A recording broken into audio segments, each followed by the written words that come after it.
Hey y'all, welcome to Musical Miles Podcast, where live music and great stories take center stage. Today's episode is brought to you by our friends at Teton Guitars. Whether you're picking tunes around a campfire or taking the stage at your favorite honky-tonk, Teton Guitars delivers rich, soulful sound built for the journey. Learn more at tetonguitars.com. Now let's dive into some music and memories. Don't know why I write all these sad and lonely songs. Somebody's always dying, somebody's moving on. Did you know the rainbow stole its color from the dark?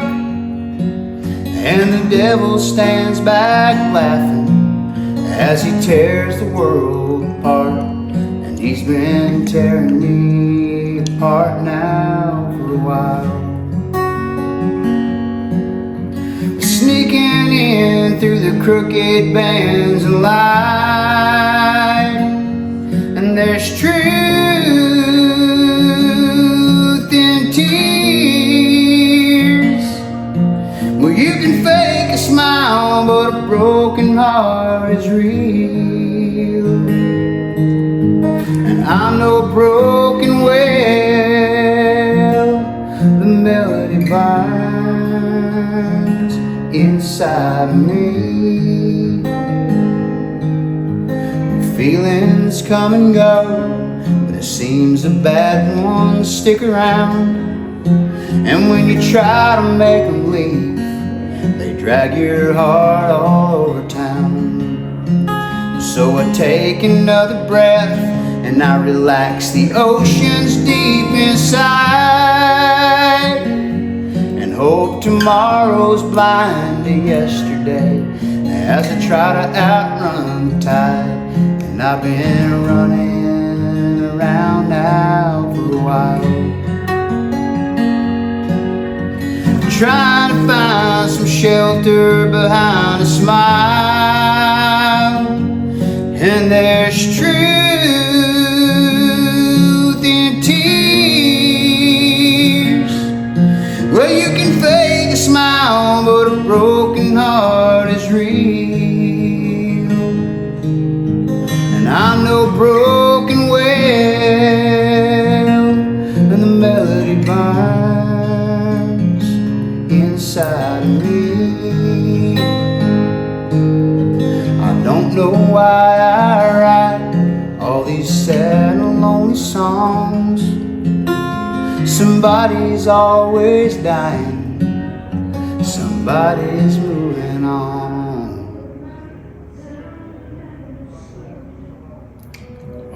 Cool, man. Hey, welcome to Musical Miles Podcast. I'm your host, Byron Duff, and I'm here with Mr. J.D. Graham.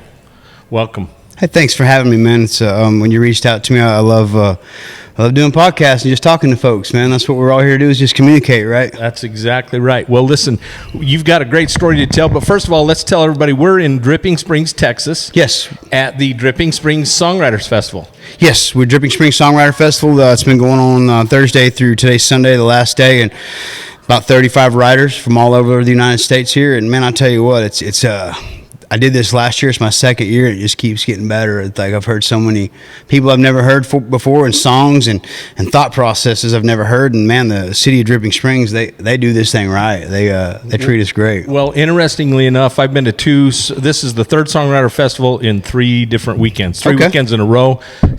Started out in Livingston, Montana, then went to Whitefish, and now here. But funny story, I met actually one of the original founding members of this Songwriters Festival in Livingston, Montana, oh, wow. Pam Olson. Okay. And so she told me, when I told her I was going to come down and interview here, she said, that's so cool. So, but anyway, you have such a great and compelling story. A tragic story, but a story nonetheless that you do a great job of sharing, and you're a wonderful storyteller. And you want to share a little bit of your story. You're from Mesa, Arizona. That's where I live now, originally from Oklahoma. I live in Mesa, Arizona since 2007. Was a drug addict for 25 years, got out of prison. I did 6 years out in the state of Arizona. I got out on February 22nd of 2022, so coming up in February, I'll have 3 years out of prison. Got sober, man. First day in prison, decided to change my life around, man, and I'm a believer. I believe in Jesus, and I let him inside my heart and surrendered my life, and he changed it completely around. And I just write songs about that process, and I write a lot of songs that I have a nickname across the United States and beyond called the Tear Miner. I'm coming from people's feelings, and I just write stories as they happen to me. Sometimes I don't feel the need to put an artificial bow on things. Some stories don't have a happy ending, and those stories need to be told as well. No, agreed. Well, and I'm trying to remember where I ran into your music somewhere on a Spotify playlist, and it really touched me.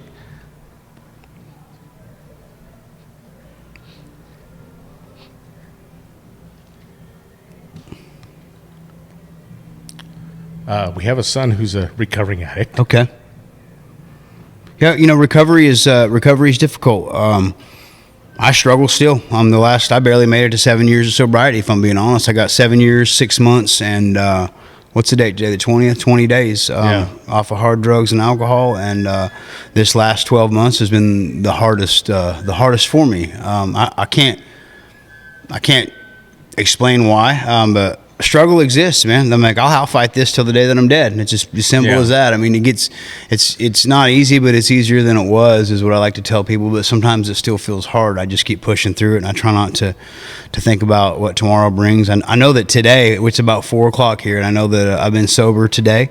I don't know what this evening holds. I don't know what the next hour holds. You know, so I try to really live in the moment, hold myself accountable, and have healthy boundaries, like every moment of every day, you know? And sometimes I fail at that, Well, and I think most people don't realize that, addiction affects all of us. It impacts everyone's life. Yes, it doesn't affect just the drug addict. It affects everyone, families, man, there's just a ripple effect. It's just a trail of destruction. Addicts are selfish people that are only out for one thing, and that's to get high. And like when you're inside of your addiction, it's not even intentional. That's not the humans that we are, where we've been taken control of, by a substance. And that's why I like to write songs about like the truth of it. Like my songs are very honest, and like if you don't know me before you come to a show of mine, you'll feel like a lady told me at a show one time. She said, "I've never met you in my life, but after this show, I feel like I've known you my entire life." Right. And I don't veil anything. Like my deepest, darkest secrets are out there on display. A lady just told me a second ago, it was so cool. She said, "Thank you for being so vulnerable and like playing these sad songs and letting us know that it's okay to feel that way sometimes," and like it was just cool. You meet people in this business. I'm in the business of connecting with people. I'm not in the business of trying to win a Grammy or get some record deal or be on the radio. I'm in the business. I want to connect with people on a human level, through a lens of honesty and sobriety. And when I screw up in the world, well, I tell everybody. I'm like, I've been hiding stuff my whole life. I won't hide anything, anymore. I won't do it. Well, and I think that's what's so raw about your music. I heard somewhere, I think I watched another podcast you were on, and you said you don't write songs you can dance to. You write songs to make you think, right? Yeah, and that was a rebuttal. There was an album review I got on my Pound of Rust album, and it said, "Not your best choice for apt, upbeat evening entertainment." So I tagged the writer on that, and I put my quote in there, and it says, "I don't write songs you can dance to. I write songs you can think to." And I'm not mad at anybody that like there are songs that people are going to dance to. That's not the writer that I am, or that I'll ever be. But the truth sometimes. The truth is ugly sometimes, but it's still the truth. Like whether it's ugly or it's beautiful, I think the truth deserves a chance in songs. And I don't think because something sounds controversial or you're putting out some like really dirty laundry of your life. I think those are important things for people to understand as they look at me today, so that they can see where I came from and what I went through and the different human that I am today, because I'm not the same guy that I was before I went to prison. I'm not even close. No, I'm sure if we'd have met you then and today, we would definitely know a different person. Of course, yes. But the the amazing thing to me is that you were able to go into that situation, pay your debt to society for a mistake that you made, and come out of it a better man and an incredible songwriter, and to share your story to help someone else who's been in that situation. I know you were very instrumental in starting a music program inside prison in Arizona State Penitentiary, correct? Yes. Tell us a little bit about that. Well, they had some guitars and stuff in there, but what I didn't think they had was like a music education program. They had a little bit of it, but it wasn't what it could be. Sure. And I think once if you teach somebody to play music, it gives them a voice. So there's guys in there that if they were just to pick up a guitar and play without any instruction, they would probably lose interest pretty quick. But once you give somebody the tools to like learn an instrument and to express themselves through it, it's magical and it's powerful. And so I petitioned, wrote proposals to administration, studied policy on what was within the policy parameters and what wasn't. And with the help of some of my friends out on the outside, we were able to raise about $25,000 worth of equipment to put in there. And me and several of my friends that I made in there that are still friends, and the music program is still going, taught about 500 people in the years that I was in there. Wow. And those people still get out, and I've seen music continue to save them. We try to get them a guitar on a week or two after they get out of prison. If they call me, my telephone number is public, as you guys know, at the bottom of my website. And people call me and text me all the time that I've never talked to in my life, and I have no problem. If I'm walking around out there and I'm not playing a show and somebody calls, I answer my phone for people if I hear it ring. Yeah. I know, and that's what's so cool about you. You're very accessible, and you're willing to listen and help those people who need the support. So, let's talk about your songwriting prowess, because it really. But let's back up a little bit. You were a musician before you went into before you were incarcerated. I've been playing guitar since I was 12. I had a band playing in death metal bands, and then when I hit 30, I got tired of like playing that style of music, and I wanted to try my hand at songwriting. I was still in the midst of my addiction, so I played open mics a couple nights a week, 7 days a week, 2 open mics a day for a couple years, trying to hone like this other end of it. And maybe before, and I had a band called Sour Diesel Trainwreck. I went into prison in 2015. We were a band from about 2010 to 2015. Got to tour and release a couple albums. And when I went into prison, I'd only written maybe 20 songs. Now I have hundreds. I wrote a lot in there. And of course, I'm continuously writing, but I'm not writing for stats saying, I got so many songs. I write because I heal through the songs that I write. Like whenever I'm having an extremely dark period in my life, I pick up a guitar and a piece of paper and a pen, and I write it down, and I heal through it over and over. Do you what is that process like, JD? Do you actually journal? Do you wake up in the morning and write down your thoughts? You don't. It's just if a thought comes to you, you're in a day, you're in a funk, or an idea comes to you, you just sit down with your guitar and make it happen. Yeah, well, sometimes I sit down and I just start strumming some chords, and I just try to come up with one line. I build the song from there. There's never an agenda. I never sat down and say I'm going to write a song about X, Y, or Z. Okay. I let the song drive itself wherever it was supposed to drive it in the beginning. Sure. Not every song I write is about me. I like exploring, writing about things that I've seen that haven't happened to me, but I'm also a very autobiographical songwriter, but I also am a songwriter that observes. 6 years in prison. I did 5 years, 1 month, and 4 days. I did the rest on parole. But when you're in prison for that long, you see a lot of things that stick with you for the rest of your life that provide unique perspective that the outside world doesn't get to see, because they don't know. They see prison on TV, right, and it's so far from what actually happens in there. They get some of it right, clearly, but sure. And so, I think as a songwriter, you have to look around. You have to look around at every situation.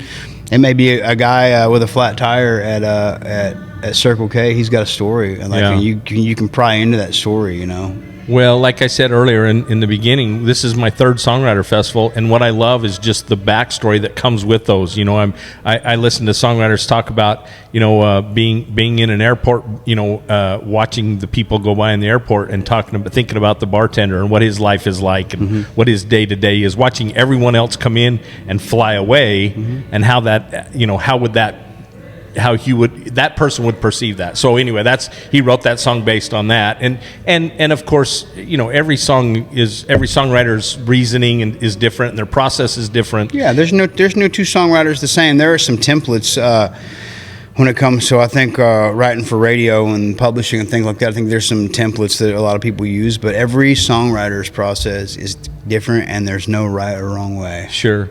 So let me ask you this: have you done any co-writes, or is everything you've done on your own? No, I've co-written with a few people. I think I have maybe 5 or 6 co-writes. Okay. I've tried to co-write with some people. It didn't work out, and I'm not opposed. But I have to. Usually it's just people that I wrote some songs with some folks in prison, and I've written a couple songs outside of that, or finished some songs for some people. Sure. So I'm not opposed to the process, but I don't want to get in a room with 5 people and write a song. Yeah. Like, I'm never interested in that. Okay. For the rest of my days. But if I'm sitting down with a buddy and we come up with an idea and we're writing for the song and not for a publishing deal or for another artist. Not that's completely off the table, but it just, right now, that's not what I'm in it for. I'm here for human connection, right? And so when I write songs that I'm hoping I can connect with people. And I know I talk about human connection all the time because it's so important, and that's all we have. Oh, without a doubt. Well, listen, your story is so compelling, and I watched a couple other podcasts and some interviews with you. I'll try and find those and link those in this podcast because you have such a great story, and it's needs to be told. No, I think it absolutely does, and I think the level of openness after I play shows, that people come up to me, the things they tell me after I play a show. I've had people come up and said, "I've never told anybody about this in my life. Do you have a few minutes?" I'm like, "Of course I do." So I think being openly and publicly vulnerable allows people to know that it is possible to do that, and they don't have to keep it in forever, and they don't need to be ashamed of it, but they need to recognize where they're at and figure out what they can do about it. And sometimes, like, before you can do anything about any problem, you have to, like, honestly acknowledge the problem, and vocalizing that to another human being is I think it's critical for that. Yeah. You know, because you need to get that off your chest. And so I do that through songs. Yeah. Right? Sometimes people will ask me, "Is that song really true?" I'm like, I'm in the business of telling the truth. Right.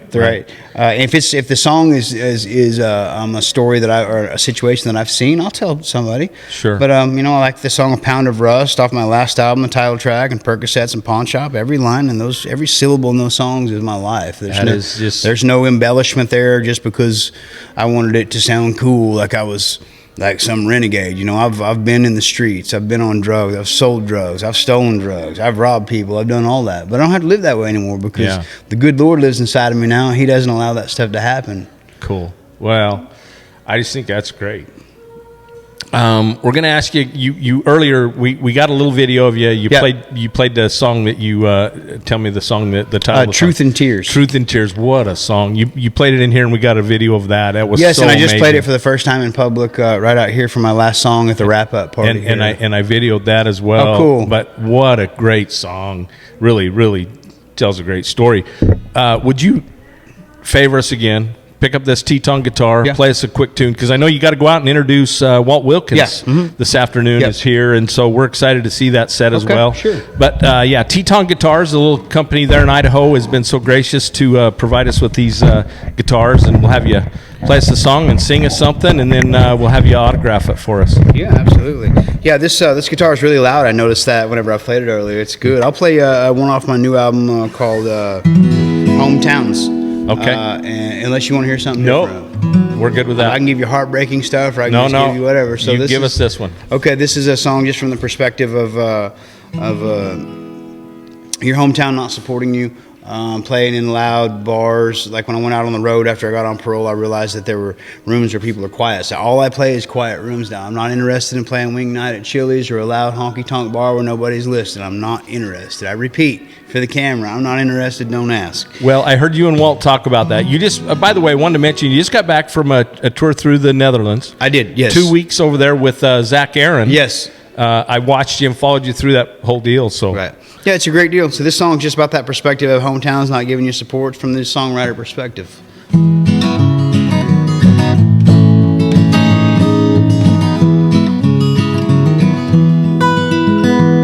Well, I'm a full-time dreamer in a part-time town. Hanging around here's just slowing me down. Hey, I'm a half-ass picker in a one-man band, and I'm wasting my time playing 7 to 10. Well, I'm singing in the corner by the burned out lights. If these folks keep talking, I'm ready to fight. I got bills to pay and an empty tip jar.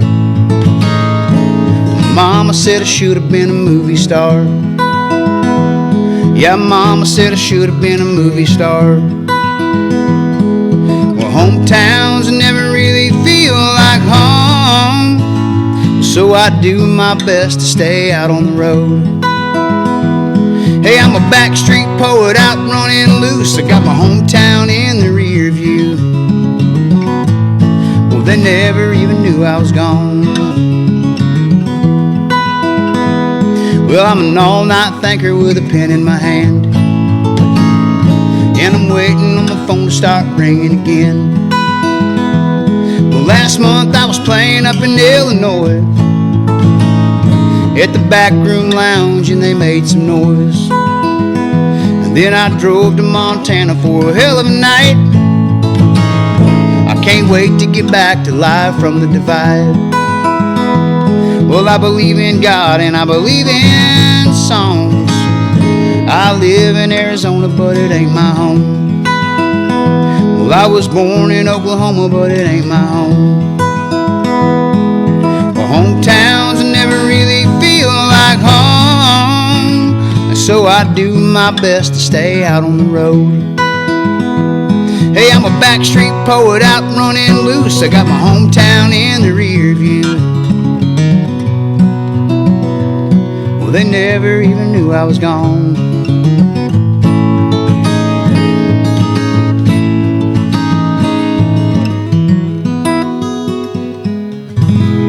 Oh, thank you so much. That there's so much truth in that song. You know, Thanks, man. I've Miss Shanda and I go to a lot of live. We've probably seen close to 90 to 100 artists in the last few months, and it's so frustrating because, you know, when you go and I want to hear your song, I want to hear the words, I want to hear the music, and people are talking and it's obnoxious. So, well, thank you guys for inviting me on the podcast. I'm super grateful for it. And hopefully we can stay in contact. Well, we definitely will. We want to have you give a shout out because you're married and you have 3 daughters. 3 daughters, 7 grandkids. One more grandkid on the way. Awesome. Number 8's on the way. We have 9. Okay. So 4 kids. Okay. So 1 great grandkid too. I always forget to mention him. Sorry, I don't mean to not. But anyway, big shout out to our son Cash. He's our addict. So. Okay, cool. Well, Cash, if you're listening out there, man, I wish you the best. If you ever need anything, my number is 405-593-1321.